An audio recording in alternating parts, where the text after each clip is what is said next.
enjoyed Groundhog Day so far? We have to thank our major sponsor, Home State Bank. There's a long list of other sponsors, but Home State Bank has been with us for many years as our major sponsor. We have to thank the City of Woodstock, the staff here at the Opera House, who help with so many of our different events. Without the city's help, none of this would be here for you. How many are first-timers for Groundhog Day? Whoa. This side. Where are you from? Other states? South states? North Dakota? Your state? Ontario? This side?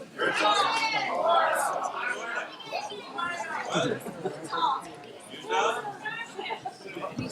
So, the fame of Groundhog Day in Woodstock has spread a bit. As you come from across the country, and I know we've got people from Spain and Germany and I forget where else. So, we're glad you're all here. We have several other events yet to come. Stephen's going to talk. He'll take some questions at the end. And when he's done here, he will be downstairs in the community room with a book signing. So come down. You can buy one of his book. You can get it autographed if you like. Afterwards, 2 blocks south of the square at the Blue Lotus Temple, there is bingo at 5 and trivia, I think at 6:30. There is a pub crawl tonight. If you want to take part in that, meet on the patio of the public house at 6. And if you want to do the Groundhog Day thing and relive each day over and over again, it starts over again tomorrow with breakfast at the Moose and a free showing of the movie Groundhog Day at 10. I should mention, since many of you are from out of town, there is a group called Real Woodstock. And they have a Facebook page and website and all. And it's all about promoting things Woodstock, not just Groundhog Day, but many other things that happen here. The farmers market on the square, a thing called Fair Diddley, band concerts in the summer in the park. Lots of things going on in Woodstock throughout the year. The Christmas lights that you saw this morning lighting the square, those are lit in a wonderful ceremony the Friday of Groundhog Day weekend. And they leave the lights up for us. Oh, sorry, Thanksgiving. They leave those up for us through Groundhog Day.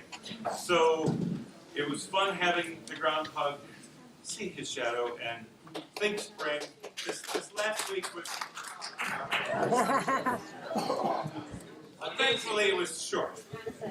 I didn't see his shadow, but spring is done. But it'll be nice to put that harsh weather behind us and move on. So moving on. This week was the perfect storm, with Groundhog Day falling on Saturday this year, having a 50-degree swing in our favor, temperature-wise, and the icing on the cake, having Stephen Tobolowsky.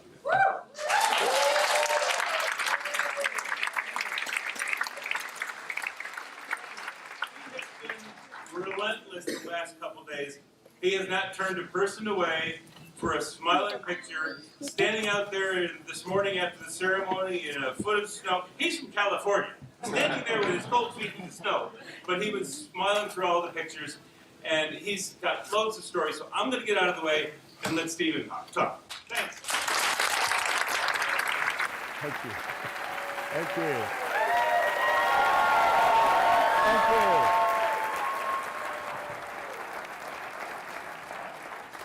There's another one there. I ask a preemptory question sometimes. How many of you have listened to my podcast, The Tobolowsky Files? So there's, about 10. That's good. No, it's mainly a blank slate. That's good. Just in case you want to refer, we'll get to why I wrote The Tobolowsky Files. But in the Tobolowsky Files, the episode on Groundhog Day is called The Classic.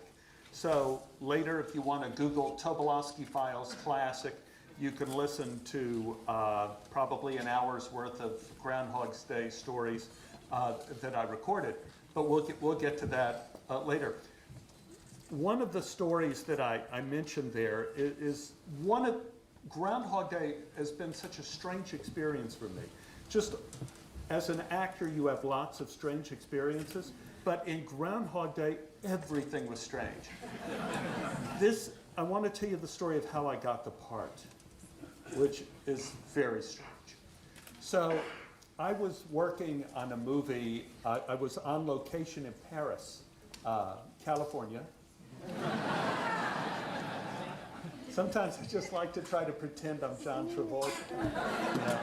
Paris, California is they advertise as the hot air balloon capital of California, as if, every state has a hot air balloon capital.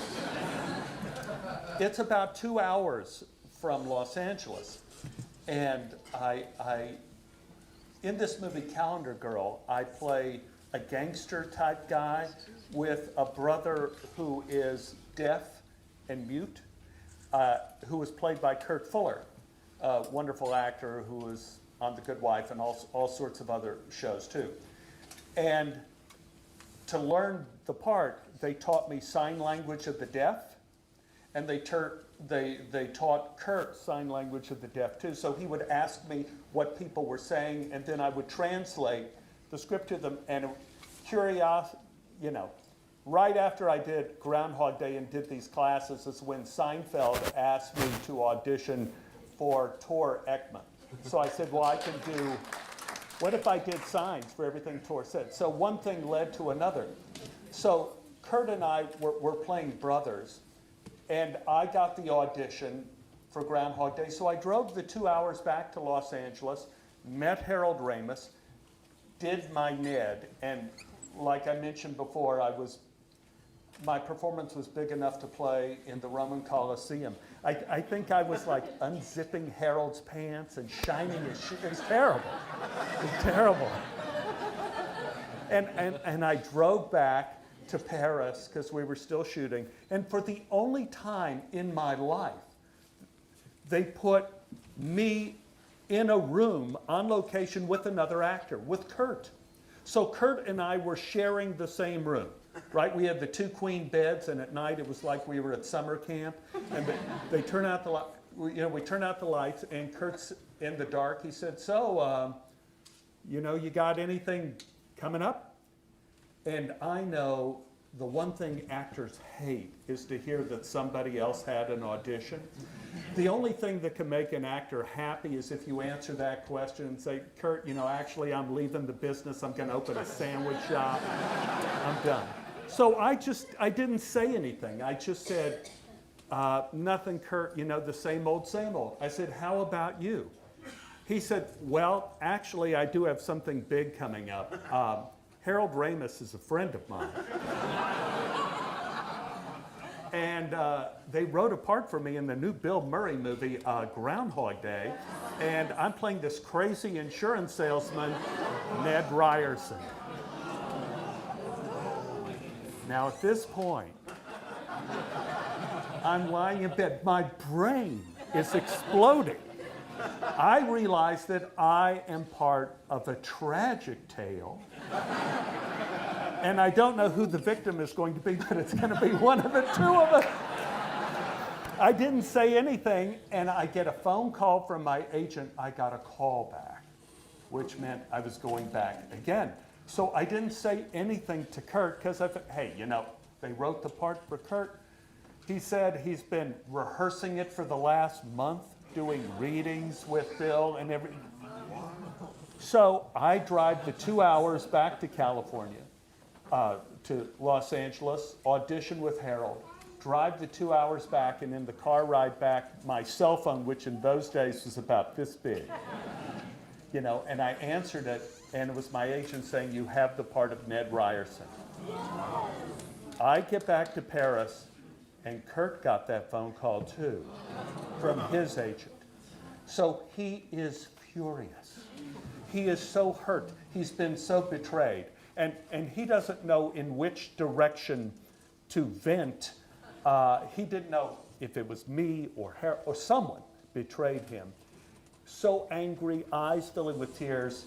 Fortunately, he was playing a mute.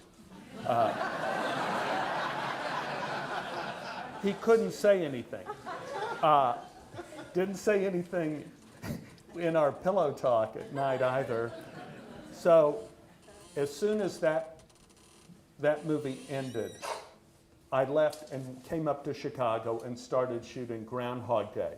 the movie finished shooting, and we were going to do our premiere in Los Angeles. And I'm walking up to the theater. Andy asked me if I would take her to the premiere because she didn't want guys hitting on her. Like, hey, baby. Can you handle this? So we're walking up to the theater, and there is Kurt Fuller standing at the front of the theater. And he said, I'm going to watch the movie with you. So Kurt comes in, and we watch Groundhog Day. And we walk out of the theater in silence. And Kurt said, well, you took my part from me, but at least you did a good job. Congratulations. Wow. And he shook my hands and exactly. I'm with the graciousness, the, again, courage, the class of Kurt Fuller has always been one of the stars I keep in the sky, and I say, I'm going to aim my ship in that direction. Such a magnificent man, such a magnificent actor. So, Kurt, thank you for letting me play your part. Terrible.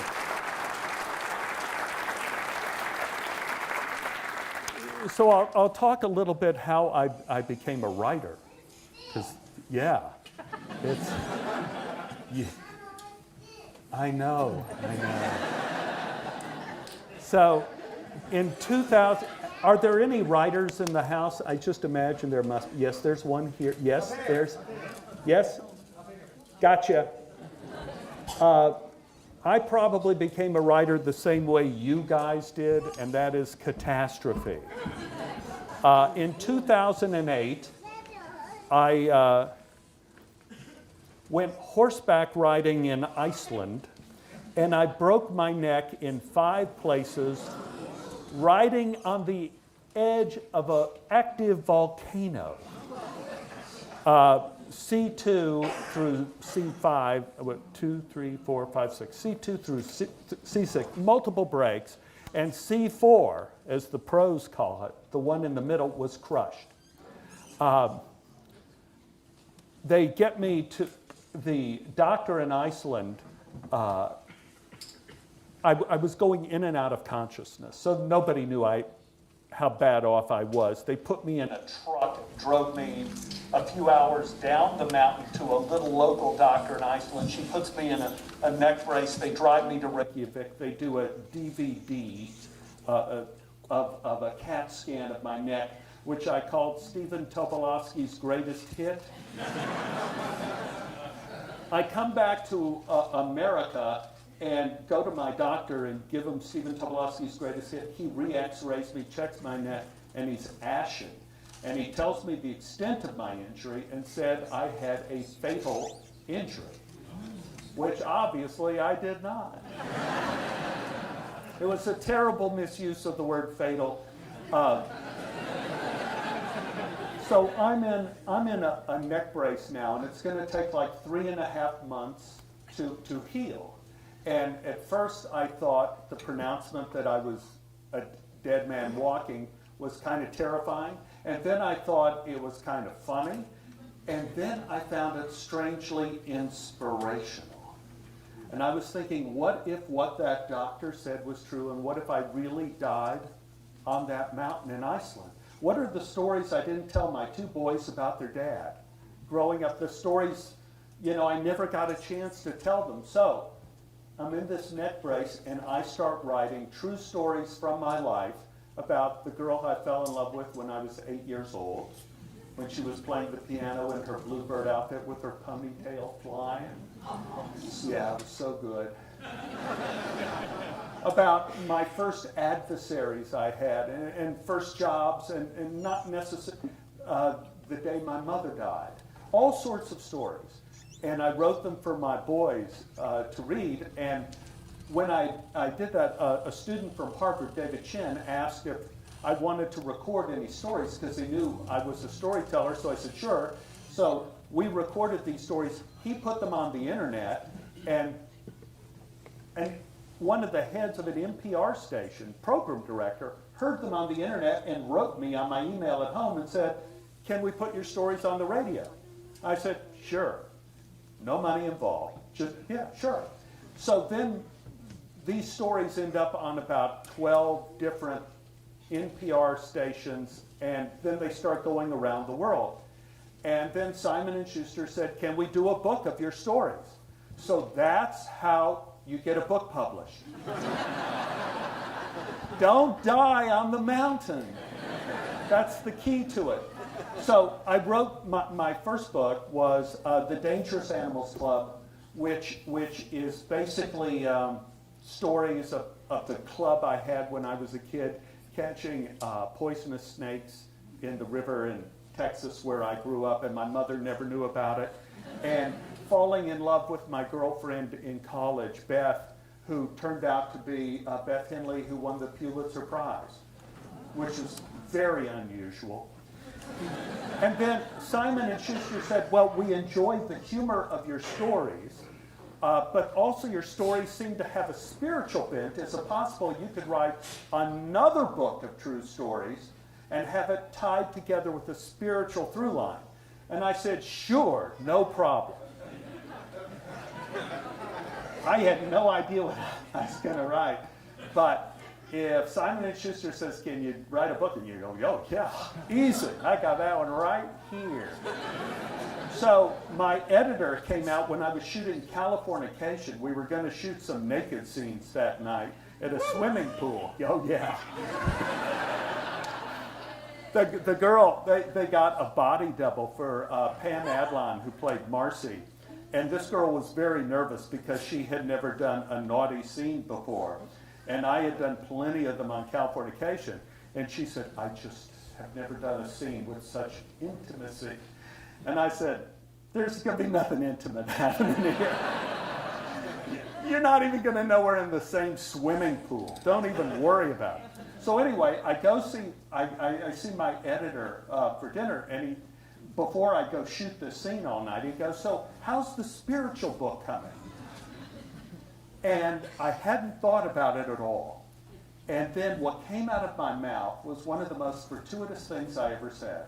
I said, well, Ben, this is the way I look at it. I think my life and every person's life I've known follows the template of the Old Testament. We all have a Genesis. These are the first stories we tell on a first date with first glass of Chardonnay. About who we are, where we came from, our family, our aspirations, our terrors. Then we all go into slavery. We don't build pyramids anymore, but we lose ourselves to first loves, terrible first employments. Some people stay in graduate school for years. But then we escape, and in the middle of our lives, we have this Leviticus moment where we say, stop to the universe, this is what I am, and we redefine ourselves. And it was at this point in my life that I got married to Ann, and I had kids. And I came back to Judaism in like a big-time way. I began to understand that I never really appreciated what all those Bible stories meant when I was a child, and it was just beautiful. And then we're all reshaped by mortality. Like in the book of Numbers, we lose family and friends, the irreplaceable. And we are reshaped by grief. And then finally, if we're lucky, we get to Deuteronomy where we tell our stories to our children. And Ben said, that's great. Great idea for a book. Write that book. So this is this book. Again, true stories that I wrote for my boys so they would know more about their father. And curiously, they have not looked at these books at all. Not listened to the podcast at all. But I would like to do a short bit of a story for you tonight from the Deuteronomy section of the book. I call this story The Spider and the Telescope. Confusion is exciting when you're young. It represents the mysteries to be solved. In elementary school, I felt destined to be a scientist. You know, my rabbi always said, when the baby is crying, the baby is really talking to God. Oh, and now he's going to see God. Okay.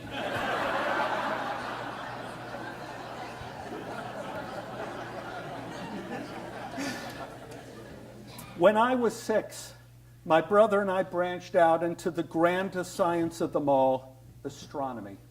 Studying the heavens was inspiring. It was the only thing we knew that was eternal. My brother had a book on the stars, but the real study of space came courtesy of our Aunt Helen. She sent us the greatest treasure we had as children, a telescope, a little telescope. It was black and brass and slid out into 3 sections, each one with increasing magnification. I took it out one night. I stood on our driveway to look at the sky. I picked out a star. I decided I would try the 3 sections individually to test their respective powers. I never got past the first section. I was in awe. I was transported. I saw the star through my eyepiece. It was gigantic. It was round and not 5-pointed like the gold stars we got at school. The surface of the star was a blur of blue gas, and it looked like it had vast craters of fire. I ran inside to my bedroom. I turned off the light, jumped into my bed, and pulled out my little notebook my father gave me to draw pictures in, and I began taking notes on my star in the dark using a flashlight. We always have more faith in things we discover in the dark. It was in the dark I first held Beth's hand in college. It was in the dark that I heard Van Cliburn play the piano and felt connected to some universal truth through the beauty he created. It was in the dark I saw Anne's face in the tomato garden. And it was in the dark, by the light of my small flashlight, I drew a picture of my star. I noted its color and the location of its craters. I speculated they were caused by collisions with meteors and other planets.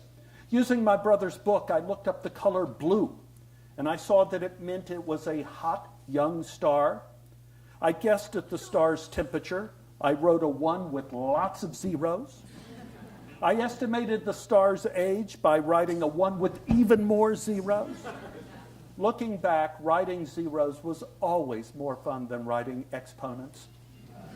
I decided I would dedicate the next several nights to making more findings with the telescope. And I ran into my first problem. In studying the night sky, there were a lot of stars up there. I had no way of knowing which star was my star. I stood in the driveway in despair. I had let myself down. I had let down the science of astronomy, but most importantly, I had let down my star. What importance did my little star have except in being observed by me? Now, I couldn't find it. I couldn't give up on it. I put my star on the first level of magnification. I looked in the general vicinity of the sky where I thought it was, and amazingly, there it was. The same blue star with the craters of fire. It was fate. In finding my star, I found my future. I was born to science. Not only did I have the desire and the work ethic, I also had luck on my side. I felt like I was master of the universe. I decided to branch out and explore more stars. I'd moved my gaze to the right and landed on another sphere. That was odd. It looked exactly the same as my star. It was blue, fiery, had the craters. I moved my gaze to another star. It was the same too. Oh dear, something was wrong. In my brief experience with the world, I knew sameness was a condition created by mankind. It was a row of windows on a skyscraper. It was teachers having pencils honed to the same degree of sharpness. It was students arranged in lines according to their heights and seated in identical desks. Sameness is not a trait of the natural world. frogs, snakes, dogs, cats are all completely different. Trees and flowers are organized by their variation and not prized for their sameness. Stars belong to the natural world. I needed consultation with someone wiser. I went to my brother Paul. Paul left his homework and came outside, took the telescope, looked at the stars with the first degree of magnification, then looked at some other stars. He adjusted the scope to the second and then the third levels of magnification. He stopped. He closed the telescope and handed it back to me. He thought carefully and said, "Stevie, you weren't looking at a star at all. The telescope was just out of focus." What do you mean?" I asked. "You were looking at a blur. You can't see the stars even close up with the magnification of this telescope. They're too far away. You could barely see stars with the 200-inch scope at Palomar." "So the craters of fire and the color," I said. My brother pondered my problem respectfully. Even at the age of 9, he would never think of kicking anyone in their dream. "The findings are inconclusive," he said. That's what astronomers would say. They would say, "Findings inconclusive," and start all over again. He handed me back the telescope. I walked down the hallway to my bedroom, turned on the light, sat on the edge of my bed, took out my star notebook, and wrote in big letters, "Findings inconclusive." I have since learned about the power of discovery. It can extend across decades. Take my star notebook. Even though my findings were based on an out-of-focus blur, several of my conclusions were correct. I deduced that stars were spherical, that they were made of fire. That was right. If I knew how to chart the sky, their location would be correct. As to the color and the craters and the age and the temperature and all of the zeros, I'm afraid that will have to remain in the vast limbo of findings inconclusive. How important is it to be right? Or even more troubling, is it possible to be right at all? How many of the facts in our life do we assume we know with certainty? But if we had a different perspective, we would see we based our beliefs on a blur, on a smear of light we call a star. Perhaps science is not truth at all, but is just an alternate point of view, something in base 10, using models to comfort us with the familiar. For example, for years we were taught that a spider spins a new web every day, and that certain threads are covered with a sticky substance so she can catch her lunch. The spider only puts the substance on certain strands so she can move more easily and quickly across the web and not get stuck. That was our vision of the spider web until a few years ago. Catherine Craig, an evolutionary ecologist at Yale, wondered if we had been operating under the wrong point of view. We always look at the web as people, but we never looked at the web as if we were insects, the spider's prey. Insects have a different system of vision than we do, and different from spiders. Insects see a different spectrum of light. Scientists decided for the first time to study the web using an insect's ocular system. And the insects could not see the web at all. The strands vanished, except for the parts of the web that were coated with the sticky stuff. They caught and reflected sunlight. Scientists were taken aback when they saw that the spiders were not leaving some strands uncoated so they could navigate their web. They left them uncoated because they were painting with sunlight. The strands that had the sticky stuff on them, when hit by the sun, when viewed through the ocular system and light spectrum visible to an insect, took on the outline of flower petals, with the body of the spider at the center of the web becoming the pistil of the flower. It was not science. It was art, and perhaps something more.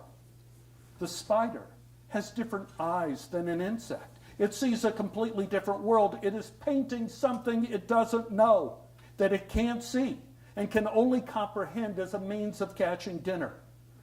It recreates this painting over and over again. If the spider succeeds and creates the illusion of a flower, she'll catch a moth and she will live.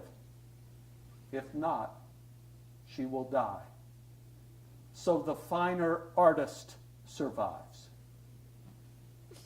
Maybe the connection between the spider and a universe it cannot know or see is no different than me and my telescope. There may have been more truth in my looking at the stars than I suspected. I caught a glimpse of mystery and happily made my notes in the dark. Thank you.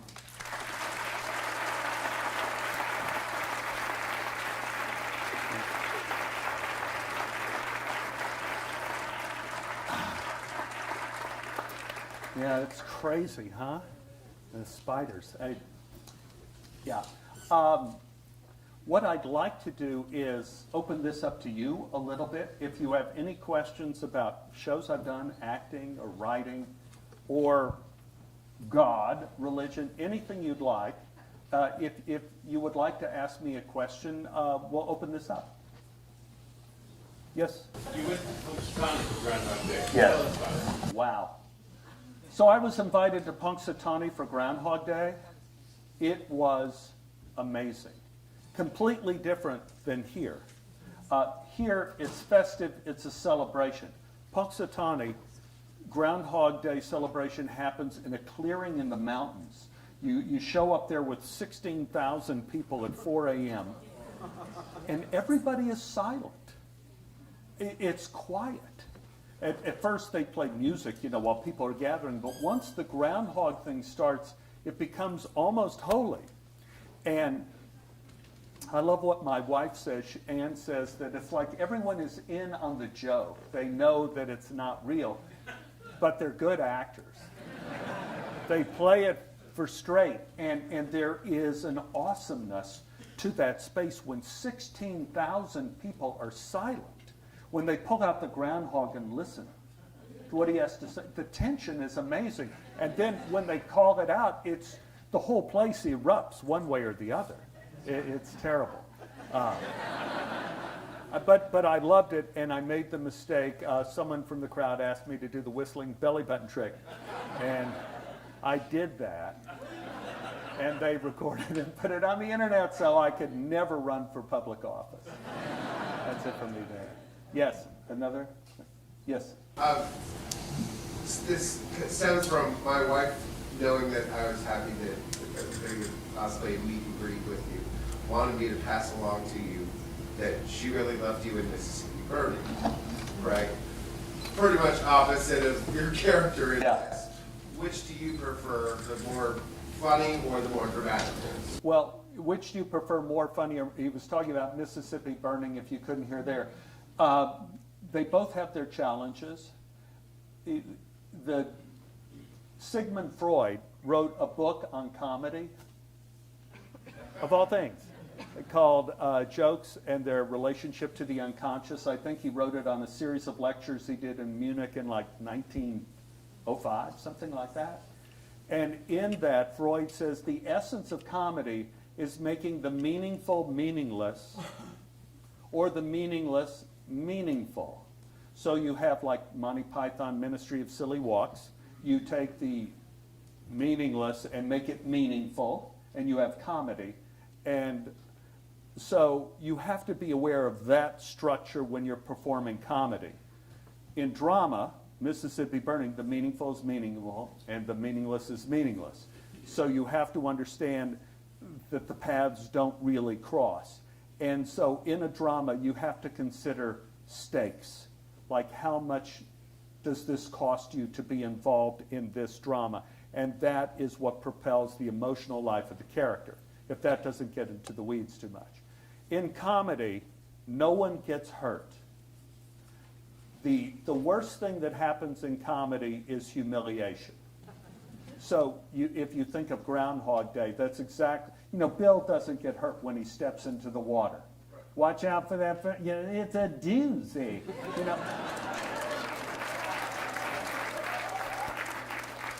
It's humiliation, and that's what's so funny. It's that we survive. So I like them both. You just have to be aware of the challenges of both to play them. Yes. Wait. Oh, yep. Go. You've had such a long career and been able to be in so many television shows and movies and so on. Do you think it's because you focus more on being a character actor as opposed to a lead actor? Or do you consider yourself? No, I hear it. No,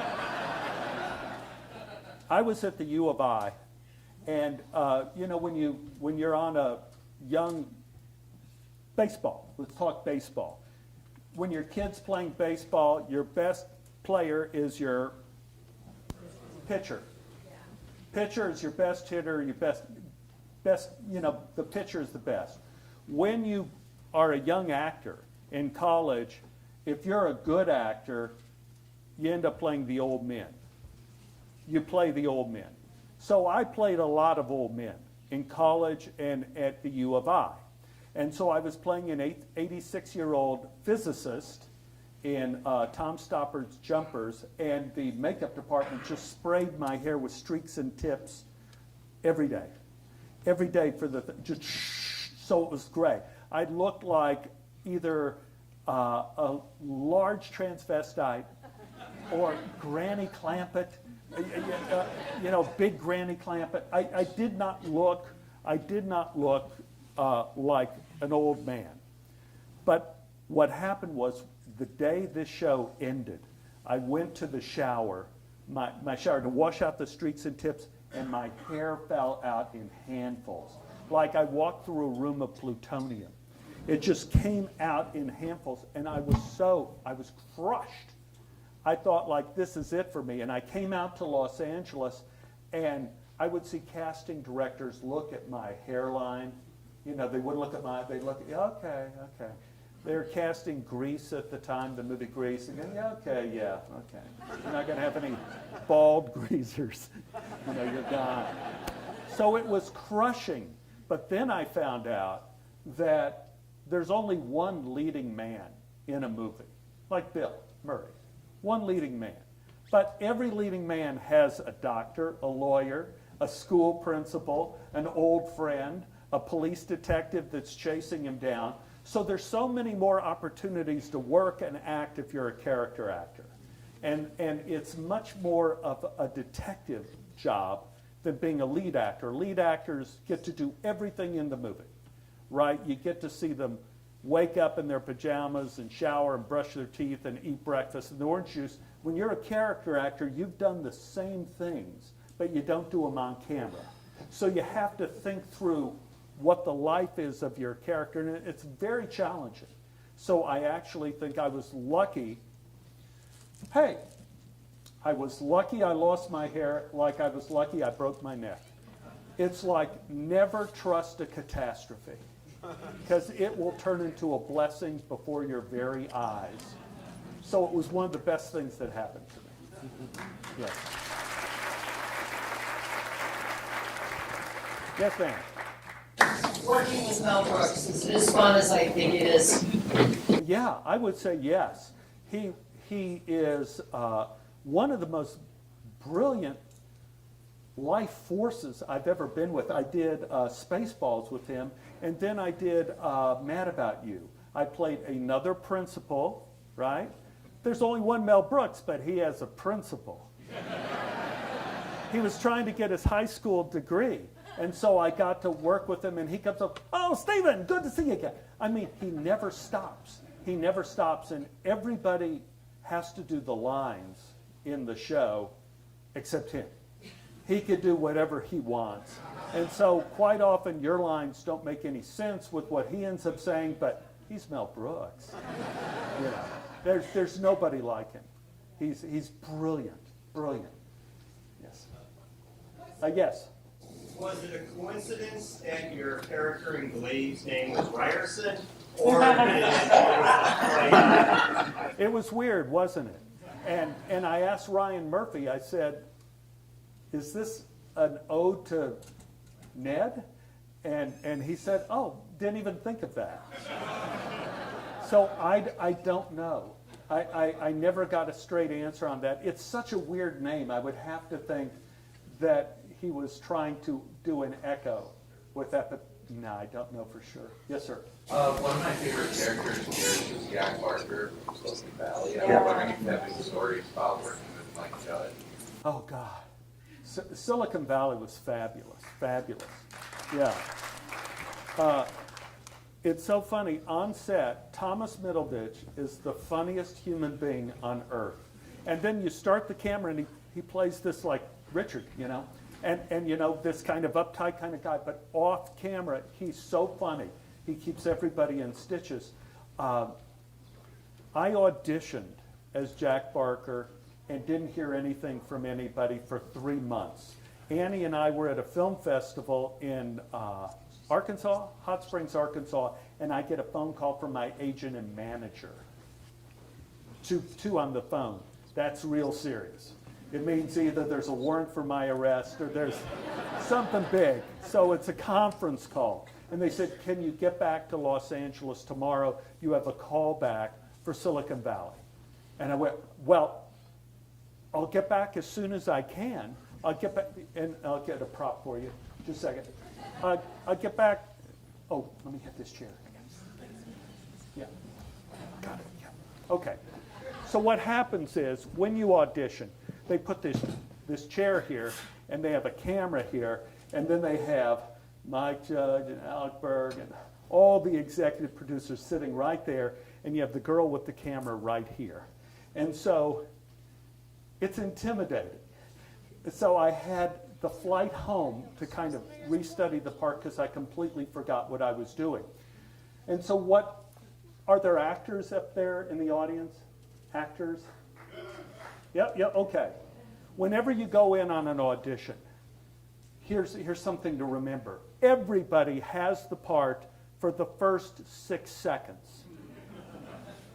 If you can keep that going for 2 minutes, you could get the part. So you have to find a way to keep that going. And one way to do it is you nail the first moment, you nail the last moment, everything in the middle doesn't really count, but you make sure that the people know you're not a problem, that you're going to take care of everything. So I usually try to take over the audition. Like this, I sit down and I say to the camera person, where are you going to cut me with the camera? Like, where's the camera shot? And they said, oh, we're cutting you here and here, but you go wherever you want. I'm going to follow you. I said, you're going to follow me? Okay. So we start like this, and it was a scene where Jack Barker was getting mad at the guys and being intimidating. So I get up and I started walking toward her, and the producers are there. I started walking toward her, and she's like trying to angle the camera up at me as I go here. I put my hand over the camera, and I pull her around the camera, and I start talking to her this way, and I walk out of the room and down the hall. And I leave them in the room with the camera pointing in the air, and the girl I'm doing the audition with, I'm taking over to the elevator down, just down here. And then I come back, and all the guys are laughing. They're all laughing, and we worked for about an hour, and then I leave the audition, and my phone rings, and my manager goes, I don't know what you did, but you got the part.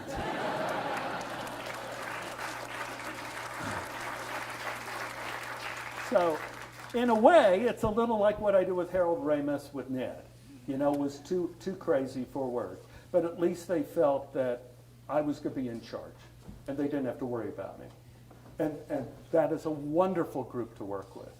I don't think I'm going to be able to. This season has been postponed, and so there's a good chance I'm not going to be able to do it at all, because one day at a time would be shooting during that period of time, and I am obliged to that show. So that would be the show I would have to do. But it's a wonderful group of people. Wonderful group of people. So smart. Mike Judge is so magnificent. And he's a Dallas guy. Mike Judge was from Dallas, like me. We got along. Yeah. Others? Yes, sir. Oh, wait, what, you'll be next.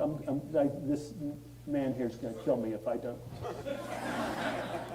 I was just wondering, is there any specific story that goes behind how you came up with Ned? No. It's one of these things, I ask myself a question whenever I do any part. What is my greatest hope? What is my greatest fear? So I read a script and I try not to have any judgment about it. I read through and I think my greatest hope is that Phil Connors would remember me and be my friend. And my greatest fear is that I would be neglected and be alone and be put down. So I used this as kind of a template, and I began to read through and kind of work through the part, and it just started coming out of my mouth bigger and bigger and bigger, and I started doing things, with my hands and all sorts of things started happening. I thought like, oh, am I channeling something? I don't know. And it just started happening, and I was having so much fun doing that. Per our conversation, I was thinking that's one thing that'll put directors and casting directors at peace is when the actor appears to be in control and having fun, even if it's completely wrong. So that's what I went with the audition. And I mentioned at one of our gatherings here, 15 years after we did the show, I went to do a benefit with Danny Rubin in New Mexico, and Harold Ramis was there. So I had the opportunity of revisiting the Kurt Fuller story and asking about that. And I said, Harold, how did I get the part of Ned? How did that happen? And he said, Stephen, I knew the instant you came in the room and you started talking that you were going to be our Ned. I called Bill the instant you left the room and said, Bill, we found our Ned. He's the most obnoxious person I've ever met. So, you never know those things. Yes, ma'am. How did you feel coming back to this town after so long? Oh, so many memories. So many memories, and all of them good. And you don't get that chance ever really as an actor. You can watch a film you've done before, like Thelma and Louise. I can watch that film and remember things I did and what was happening. But I don't think any of those places still exist. I know for a fact the house that we shot in was torn down when we finished with it because we ruined it, But here, to come back here and see the very street where I walked down with Bill, and to see the courthouse where, when I was punched, in the show, I asked Harold Ramis, I said, where do you want me to be looking in terms of the camera before I fall out of frame? And he said, you can do that? I said, well, I'm not going to do anything. I'm just going to turn and look at whatever you tell me to look at and then fall out of frame. And so he said, courthouse. And the courthouse is still here.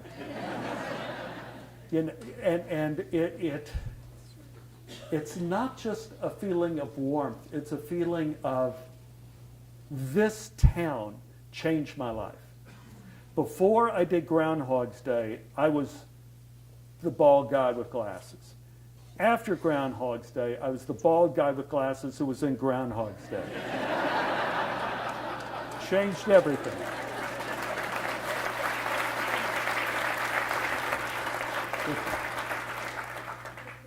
You're one of those actors that everyone loves for different things, and I love you in Warner Brandon Sneakers, and so I was wondering if you could tell a story about Sneakers, or the point of Sneakers at the end when he says, mid-90s, internet is still getting going, Ben Kingsley delivers that line, it's all about the information. And here we are 20, 25 years later, and we see how information has changed our world. So you can either wax hypothetical empowerment or tell us a story about Sneakers. I got to tell you, Sneakers, if you have not seen Sneakers, it is a great movie. Great movie, great script, and it's amazing. It's a miracle when you think about it's a techno kind of thriller kind of show where they have cradle modems, and it's still pertinent today, completely pertinent. I remember I had so much fun on that show because Phil Alden Robinson, who was the director, came up to me, and I was doing a lot of my scenes with Mary McDonald, and he said, "Stephen, Mary is a bit tight. Do anything you can to make her laugh. Anything." That was a fun few weeks. We had so much, and Mary was always horrified at things I would do. And every take I did, whereas Groundhog Day, there was no improvisation. In Sneakers, all I did was improvise. I don't think I said very much at all that was in the script. And there's a lot that they cut out. That was too awful. But one of my funniest stories of Sneakers was we shot on the Universal lot for one section of it. So this is the cast of God. You've got Robert Redford, James Earl Jones, Ben Kingsley, Dan Aykroyd, River Phoenix, Mary McDonald, Sidney Poitier. Oh my God. I mean, it is just David Strathairn. Great cast. Yeah. Oh yeah, Emmy. But I'm saying you have the greatest that Hollywood had at the time. And so those tour buses go through Universal all the time where they have the tour guides. And over here is the shark from Jaws. Oh, and there's E.T.'s bicycle. And they have their patter and they do it. They called us all to the set, and James Earl Jones and Robert Redford's trailer was on the other side of the road. And so I come out of my trailer and I'm watching the bus go by, and the bus has to stop because Robert Redford and James Earl Jones are crossing in front of the trailer talking about the scene of what they're going to do. But the bus driver doesn't even realize this. Now, if you look to the right, you've got Columbo's car. And everybody is photographing right, left, and the two biggest actors in the world are crossing in front of them, and no one noticed. It was hilarious. We have time for maybe 2 more questions. Back there, yes, sir? This idea that Bill Murray and Harold Ramis's relationship was fractured on Groundhog Day. Did you feel that on the set? Or? Did not feel it on the set. When the movie was finished, people asked me that question all the time. I didn't feel it from Bill. I certainly didn't feel it from Harold Ramis, who was the greatest general, the greatest buoyant spirit at the middle of a movie. I couldn't even imagine there was any problem. But I think there was tension between he and Andy. At least I got that idea from Andy, maybe. But I certainly didn't feel it on the set. I didn't at all.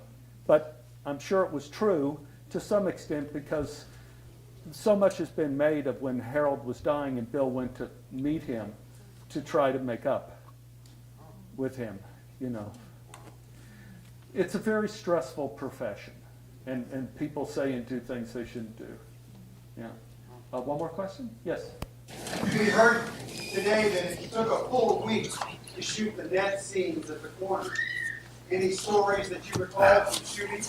Well, this is something I've mentioned before. It's a trick question because, yes, it took 3 weeks to shoot all of the Ned Phil scenes, but it was because Harold Ramis had not decided what the day of the movie would be. So Bill and I had to shoot it, the same scenes in every weather condition. So we shot it in the snow, in the rain, in the sleet, in the gloom, in the sun, everything. And at the end, Harold looked at the footage and said, what we're going to do is we're going to make the gloomy day the day of the film, and when snow starts at the end is when time starts. So that is why it took so long, because we were always shooting the same things over and over and over again in different weather conditions. I'll take one more. Yes. What was it like working with Christopher Nolan. I loved working with Chris on Memento. I worked with him there. He covers everything. By that I mean, as a director, he gets so many shots.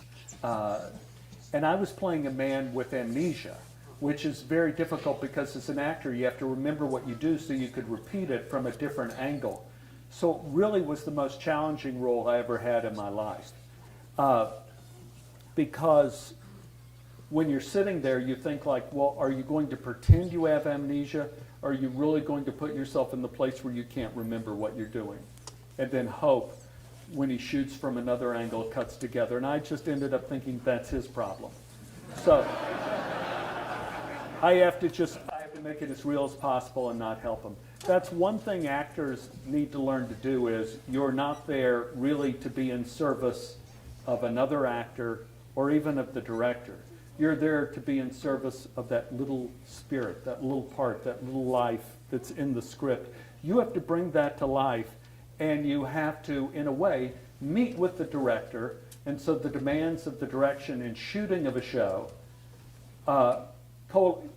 coalesce with your advocacy of who that character and who that part is.